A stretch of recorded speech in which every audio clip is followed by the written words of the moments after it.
राधे श्याम हरि ओम सच्चिदानंद सीताराम राधे श्याम हरि ओम सच्चिदानंद सीताराम राधे श्याम हरि ओम सच्चिदानंद सीताराम राधे श्याम हरि ओम सच्चिदानंद सीताराम राधे श्याम हरि ओम सच्चिदानंद सीताराम राधे श्याम हरि ओम सच्चिदानंद सीताराम राधे श्याम हरि ओम सच्चिदानंद सीताराम राधे श्याम हरि ओम सच्चिदानंद सीताराम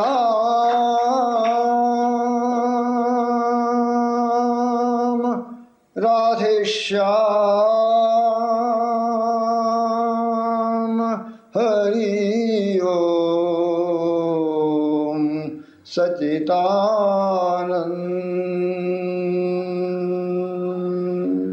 सच्चिदानंद भगवान की सद्गुरु शिवानंद महाराज की पराशक्ति महारानी की सनातन धर्म की नाम भगवान की हरि ओम अथ ओम अथ ओम अथ ओम मंगलम अस्मद्गुरुणां मंगलम मे अस्तु सर्वेषां मंगलं भवतु सर्वेषां मंगलं भवतु सर्वेषां मंगलं भवतु लोका समस्ता सुखिनो भवन्तु असतो मा सद्गमय तमसो मा ज्योतिर्गमय मृत्योर्मा अमृतं गमय ॐ पूर्णमदः पूर्णमिदं पूर्णात् पूर्णमुदच्यते पूर्णस्य पूर्णमादाय पूर्णमेवावशिष्यते ॐ